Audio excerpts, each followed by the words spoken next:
Je te demande. Allez, c'est moi qui démarre. Bon, Allons-y. alors attendez, hop. Je démarre. Oui. Vas-y Mario, vas-y. Oui, mais Non, mais vas-y. Enchaîne Karim alors. j'enregistre, voilà, c'est bon, c'est parti. Bonjour André. Bonjour. Alors, on a vu que Tchaletatsar, Radonjic, Thauvin s'entraînaient normalement. Est-ce que tu peux nous donner des nouvelles des trois? D'abord Radonjic, puisqu'il relève de l'opération. Tchaletatsar, ce qu'il avait. Et puis Thauvin, si s'est bien remis de ses premières minutes. Oui, Douillet il a tombé avec fièvre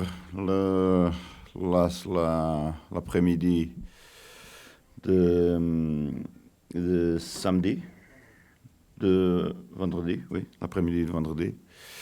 On l'a mis encore sur le groupe, on l'a laissé lui rester à la maison et pas venir à mise au vert. Le lendemain, on l'a appelé, et il est resté ici jusqu'à 5 heures. À l'heure de sortir pour le match, et comme il avait encore fièvre, on l'a laissé aller à la maison et il a repris le jour après, il a repris l'entraînement. Alors rien, sauf que comme un touché à Rongier, ce sont des choses qui peuvent passer. Radonjic, oui, il a bien fait toute la semaine, Thauvin aussi. Thauvin, il a senti un peu de fatigue de 10 minutes, 15 minutes du match qu'il a fait contre Amiens. On l'a laissé un peu reposer les premiers jours, mais il a fait 2 jours de travail. Demain, va s'entraîner. Alors, tout le monde est disponible pour le match. Y compris Radonjic ? Oui, disponible, oui. Karim. André, bonjour. Bonjour. On est obligé de vous demander un petit peu comment vous, personnellement, et le groupe, vous vivez les mesures qui ont été mises en place. Il y a des matchs à huis clos qui sont prévus. Hein. On a l'habitude de dire que les matchs à huis clos, c'est la mort du football sans les spectateurs. Mais comment vous préparez tout ça et comment vous gérez face au virus? Bon, en première, ce sont des mesures qui ont été prises. On doit faire confiance à l'État. Les mesures que maintenant ont été prises et les mesures que peuvent être prises dans les prochains jours, sinon les prochaines heures, en pensant à ce que ça passait en Espagne et à cette possibilité aussi de suspendre la Ligue des Champions et la Europa League. Alors maintenant, ça veut dire que pour cette journée jusqu'à le 15 d'avril, huis clos pour tout le monde. C'est l'information qu'on a et on doit et on veut respecter. Mon opinion particulière est que c'est suspendre tous le plus vite possible. C'est ça que c'était le cas un peu pour les Chinois qui ont subi le virus un peu plus tôt que tout le monde, sauf qu'ils ont une discipline et une responsabilité que nous, les Européens, on n'avait pas. On n'a pas. Parce que nous sommes toujours très confortables, on ne suit pas les ordres, c'est toujours comme ça. On est un peu plus liberté et pour suivre des ordres, on rigole un peu avec la santé. Bon, c'est mon opinion personnelle. On va suivre les ordres, l'équipe est prête, on est prêt pour continuer le spectacle. Je suis prêt de ma part pour le cas que ça vient suspendre aussi mon salaire. Je n'ai pas besoin de mon salaire pour une chose comme ça. Ce n'est pas mon priorité. La priorité est la santé. De toute façon, je pense que bon, maintenant les mesures sont comme ça. On fait confiance à l'État, à le contrôle. Et bon, si on arrive à un point de quarantaine pour tout le monde, j'espère qu'on a la responsabilité civique de s'arrêter à la maison. Parce que hier, malheureusement, mon pays a fait une démonstration terrible de ne pas prendre les mesures comme il se doit faire. Et tout le monde était à la plage comme c'était rien. Alors c'est un cas ridicule, c'est une honte pour moi. Et bon, j'espère que si on arrive à ce stage-là, qu'on est capable de prendre les mesures de la façon que l'État nous demande. Romain. Dur de rebondir après ça. Je vais essayer de revenir sur le foot. Et le petit avantage que va avoir ce huis clos pour vous, là, pour Montpellier, c'est que vous êtes suspendu. Mais du coup, comme il n'y aura pas de bruit dans le stade, L'avantage, que avantage? du coup, c'est qu'on va entendre vos consignes. Si vous êtes en tribune, vous allez pouvoir... Non, je ne peux pas communiquer. Ah ouais. Je pense que ça... On était prêt à vous évidemment, donner je ne vais un pas mégaphone. crier de la tribune vers la surface. De toute façon, oui, pardon, si tu veux terminer. C'était savoir si on pouvait vous passer un mégaphone du coup pour avoir les consignes. Ah. Bon, du coup, ça va pas se faire. Mais qui va vous remplacer sur le banc, voilà, comment vous allez vous organiser? Bon, comme je suis un peu l'enfant terrible du banc, c'est pas la première fois que j'étais suspendu. C'est pas la première fois que Daniel et que Ricardo, pas Ricardo la première fois, mais pour Daniel et mon staff, non, que vont prendre le contrôle à partir du banc. Je pense que nous sommes autorisés à avoir, je ne sais pas, la communication avec le banc de touche. J'attends un peu pour savoir, mais je pense oui. C'est regarder un peu le match de haut. C'est vrai que nous, entraîneurs, on est là comme ça, mais ça, à la fin, serve à rien parfois. Parce que les joueurs restent le plus important pour les matchs, pour décider un match. Oui, c'est évidemment une punition qui est juste, une décision qui est bien prise. J'espère que ça ne va pas affecter trop l'équipe. Je ne pense pas. De toute façon, on a bien travaillé cette semaine. Et après, je fais confiance à mon équipe pour m'aider dans le match. Pas besoin de panier. Non. Ouais, c'est vrai que ce sont des belles mémoires aussi. Non, pas besoin. Mais cette restriction était un peu plus restrictive que celle-là dans la Ligue. Emmanuel. Bonjour, je voulais parler de Florian Thauvin. Tu en as déjà un petit peu parlé, mais si tu pouvais développer s'il te plaît, comment tu l'as trouvé à l'entraînement, son entrée en jeu, on a vu que 2 fois il avait mis la panique dans la défense, mais qu'il n'a pas pu tirer assez fort.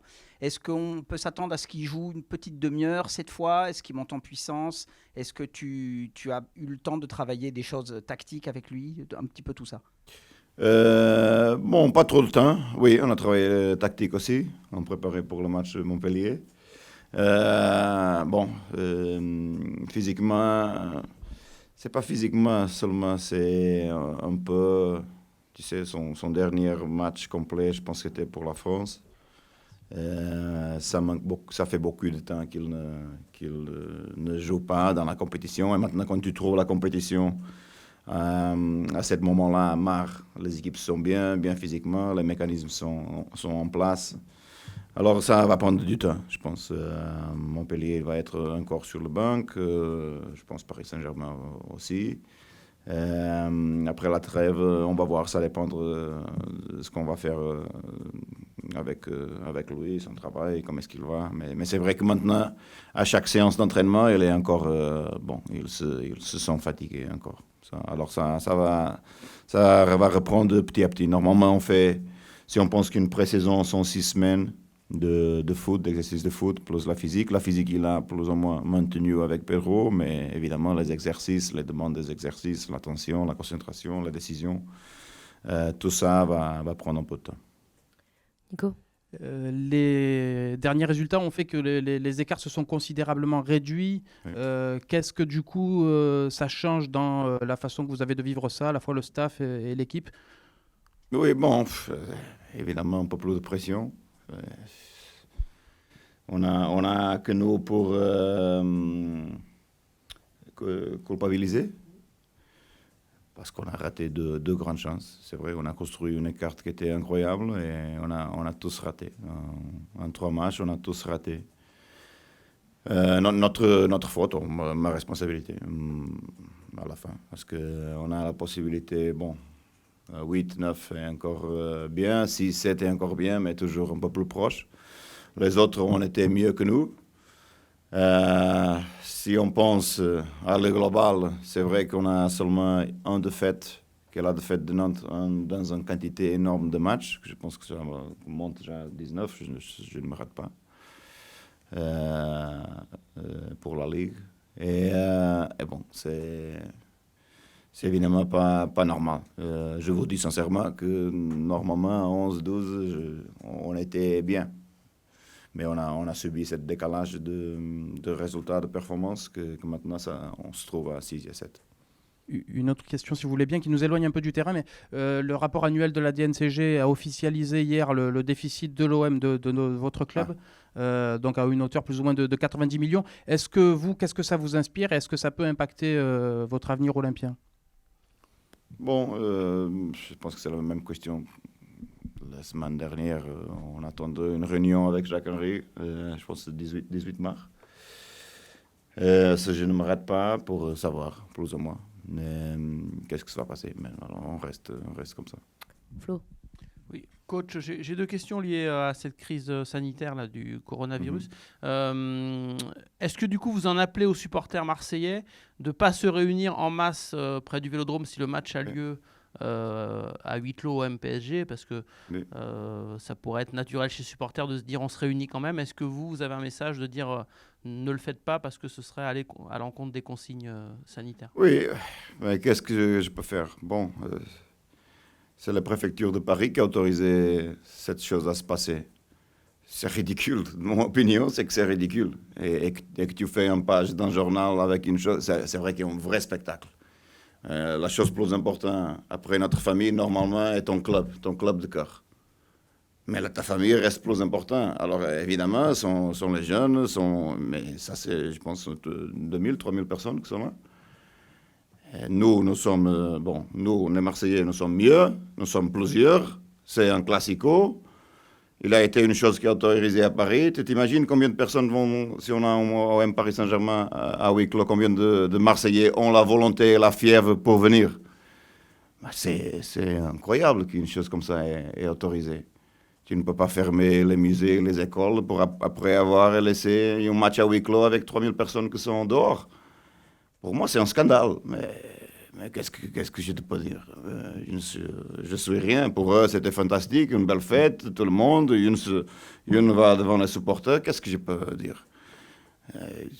Si tu penses à ta famille, à les personnes qui sont à ta côté, et c'est ça sorte de... Bon, je te dis, c'est ça sorte que ma famille est touchée par un mec qui a sorti de cet événement, je mets en plainte la préfecture de Paris. C'est pas normal, non? On prend des mesures, on ne prend pas des mesures. Si on joue à huis clos, les gars, restez à la maison. C'est le plus important. Le problème maintenant est qu'on a besoin des accords qui sont planétaires, globaux, de l'Europe. Je ne sais pas si ça vous touche de la même façon. Moi, je me considère une européenne. Alors, prendre les décisions comme un peuple d'Europe, non? L'Europe est un peu plus petit que la Chine, je pense. Prendre des mesures en combinaison de tout le monde. Mais je ne sais pas. Je suis seulement un entraîneur. Mais ça me semblait ridicule. Et j'espère qu'on a la capacité et la civilité de ne pas faire une chose pareille pour OM Paris Saint-Germain. Mais de toute façon, je ne suis pas supporter de l'OM. La fièvre de l'OM te peut porter à faire ce type de choses. Mais ce n'est pas une compétition ici. C'est la santé de notre famille. Alors, un peu de conscience civique, je pense. Et coach, j'avais une deuxième question là-dessus, parce que vous n'êtes pas le seul entraîneur à dire il vaut mieux arrêter, ce sera plus simple, au moins suspendre les compétitions. Qu'est-ce qu'on fait si le championnat s'arrête? Est-ce que vous... Bon, ça, je ne sais pas. Ouais, mais vous avez un avis? Il faut figer le classement? Je ne sais pas. Didier Quillot, il a parlé que ne fait pas part de le règlement de la Ligue, une chose comme ça. Il a parlé hier avec la presse... Et madame... la présidente. Et il dit qu'il faut faire une réunion du conseil d'administration de la Ligue. Bon, c'est ça. Michel. Bonjour coach. Je reviens au match contre Amiens. Toute la saison, nous tous, on a loué votre coaching exceptionnel, votre gestion du groupe, avec beaucoup de matchs où vous avez fait basculer avec plus ou moins de réussite le résultat. Dès la fin du match, vous avez reconnu que peut-être vous étiez un petit peu planté avec votre honnêteté habituelle. Est-ce que vous avez beaucoup fait et refait le match dans votre tête aux alentours de cette 80e minute pour Thauvin, pour Sakai, etc. Est-ce que vous avez refait le match dans votre tête? Est-ce que, encore une fois, vous vous dites, ça arrive aussi de se planter? Bon, oui, c'était, je pense, une combinaison de choses. Les changements que j'ai fait pour la ligne défensive, peut-être que je n'ai pas besoin. Sincèrement, je vous dis, j'ai pensé à donner un peu de confiance à la banque. J'ai parlé de ça avec le groupe, mais c'est pas pour ça que ça s'est passé. C'est passé parce que c'est le foot est imprévisible. Et on doit gagner des expériences. On a 2 transitions pour 3-1. Normalement, cette 2 transitions pour 3-1 te comporter une combinaison Sakai et Thauvin. C'est une chose incroyable de la part du coach. Mais sauf qu'on n'a pas fait le 3-1 et on a subi le 2-2. Après, je vous dis sincèrement, ce que j'ai dit à la Ligue hier, de mon banc, quand je regarde l'action sur Valère, j'ai pensé que Chedjou était derrière Valère. Et quand il touche Valère, je pensais que c'est faute, évident. Et que c'est l'arbitre, et comme il est devant le fiscal de la ligne, j'ai pensé que c'est faute. Mais quand on a subi le but, j'étais tellement émotionnellement vide que j'ai mis sur le blanc à côté de Daniel et Carvalho. Sauf que la prochaine action est une faute évidente sur Sakai, qui n'est pas sifflée, et c'est ça qui m'a fait exploser. En pensant que c'était la faute. Bon. Après, bon, c'est ça. Je m'excusais à l'arbitre, à la Ligue, hier.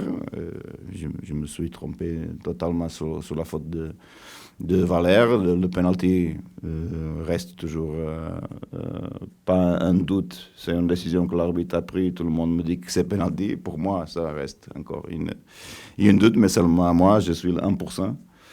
De toute façon, les arbitres ont pris la bonne décision et c'est ça. Mais oui, à tête chaude, j'ai seulement demandé qu'est-ce que ça passait sur les 2 fautes. Une, j'ai raison, l'autre non, et je m'excusais à l'arbitre. Karim. André, on ne peut pas tout expliquer en football, mais quand on voit le parcours défensif en termes statistiques de l'OM sur les 6-7 premiers matchs de l'année, avec des matchs contre Rennes, à Saint-Etienne, à Bordeaux, contre Lille, il n'y a quasiment pas de but encaissé. Sur les 3 derniers matchs contre des adversaires sur le papier inférieur, il y a quand même une note salée, 7 buts encaissés. Qu'est-ce que vous pouvez faire pour essayer d'enrayer cette spirale négative Bon, sur l'aspect défensif, on continue à travailler, sauf qu'on a Sant Mandanda qui nous a sauvés plusieurs fois pour arrêter un peu l'augmentation de cette statistique dans les matchs que tu as parlé. C'est vrai qu'il était comme ça, parce que Steve a été incroyable précisément à Rennes, à Lille, des matchs comme ça. Maintenant, oui, on trouve cet équilibre. Et on ne peut pas arrêter tous. Et on cherche un peu à travailler sur la ligne. On a travaillé encore aujourd'hui sur la ligne, sur les couvertures, sur le comportement de la ligne, la zone, le marquage. Après, c'est son cycle que tu peux passer. On n'est pas la meilleure défense de la Ligue. Je pense que ça, c'est encore à Rennes. On doit travailler. On a amélioré, oui, notre partie de finition. On a commencé à mettre un peu plus de buts et on a commencé à subir un peu plus de buts. Le problème, c'est pas ça. Mon problème est de ne pas gagner le match. C'est pas trop subir des buts et être inquiet pour ça. Je fais confiance à l'équipe. Mais c'est plus rater les opportunités à la maison, à le vélodrome plein, de gagner les matchs. C'est ça notre problème. C'est ça qu'on doit gagner un peu de conscience. Maintenant, c'est serrer les dents jusqu'à la fin de saison et essayer de continuer à être compétitif pour réussir notre objectif. Bruno.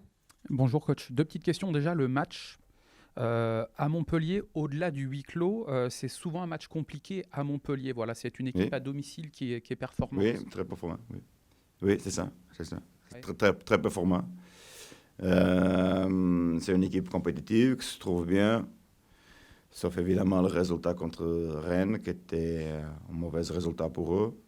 Mais mécanisme bien placé, normalement, sauf ce qu'ils ont fait à 25 minutes de match contre Rennes, qu'ils ont changé pour défense à 4. pas pourquoi. Mais de toute façon, toujours jouer à 5, 5-3-2, bien organisé, mécanisme bien placé, une équipe compétitive qui travaille bien, qui va être un match très très difficile pour nous. Oui, c'est vrai que ses performances à l'extérieur sont différentes de ses prestations à domicile. À domicile, elles se trouvent bien, sont bonnes et ça va être difficile. Et petite question hors foot, hors virus, là je ne sais pas si vous avez vu, il y a un artiste peintre là qui... J'ai vu aujourd'hui. J'ai vu. Qu'en pensez-vous de ça? Parce que c'est fort joli, enfin je ne sais pas, c'est un bel Oui, hommage. j'ai vu, j'ai remercié. Je ne sais pas, est-ce que mon réseau social, ma entreprise qui fait la gestion de mon réseau social m'a fait un avertissement pour ça? C'est Oui, joli ou pas? Qu'en pensez-vous? Vous l'avez vu, du coup c'est joli? Oui, c'est joli, c'est un honneur. J'espère que nous sommes capables évidemment arriver à notre objectif de Ligue des Champions. Sinon, à la fin, tu vas peindre les petits et les petits cornes et tout ça, non? J'espère. C'est un grand hommage, un grand honneur. J'espère être capable de donner quelque chose, de réussir notre objectif et que la pente reste comme il est maintenant. À la fin. Il dit ça rapidement, l'artiste peintre, il dit c'est aussi pour faire du lobbying, parce que je veux que Villas-Boas y reste. Ah, bon, je sais pas. Je le remercie. Bonjour coach. Qu'avez-vous pensé de la qualification du PSG hier? Et craignez-vous de retrouver dans 10 jours une équipe totalement libérée désormais? Ah oui, ça oui. Oui, libérés, motivés, ils ont bien fêté. On a bien vu la réaction de tout le monde. Ils ont bien joué. J'ai regardé le match à ma maison et j'ai regardé une équipe qui est... quand j'ai regardé Neymar, Cavani à défendre bien, bloc bas, tous ensemble, tu sens qu'il a quelque chose que cette équipe veut faire. Alors, je les ai trouvés très bons, très compétents hier. Et c'est évidemment une grande réussite pour eux. Ils ont bien fêté. Oui, ils arrivent ici dans une motivation totale. Jean. Bonjour. Qu'est-ce que vous pensez du niveau de Morgan Sanson en ce moment? Est-ce que ça peut être un des hommes forts de l'OM pour la fin de saison? Oui, commence à monter de plus en plus. Performance individuelle très bonne. Ce changement de système l'a donné un peu plus de liberté pour être dans la zone de finition. C'est bon pour lui. Oui, je trouve cette part de la saison encore mieux comme il a commencé. C'est très bon. Allez, on finit avec toi. Vous parliez tout à l'heure des problèmes défensifs actuels depuis quelques matchs. Samedi, Alvaro sera suspendu. Quel va être l'impact de son absence? Bon, normalement, il est un joueur décisif pour nous. On a, déjà joué plusieurs matchs sans lui. Mais on a déjà parlé de son caractéristique. Un mec qui met la ligne en position, qui coordonne bien, qui fait la gestion de la ligne, de leur jeu. Personne agressive, combative. Alors, oui, ça va être... évidemment, on va descendre Camara comme défenseur central. Mais c'est vrai qu'il nous va manquer. Un joueur important pour nous, était très important jusqu'à ce moment-là. On a bien souffert aussi sans lui quand il a été blessé. Et oui, maintenant on doit faire sans lui, mais Camara et Doué ont déjà joué ensemble plusieurs matchs cette saison et ils ont bien fait. Ok, merci. Ok, merci à vous. Ciao.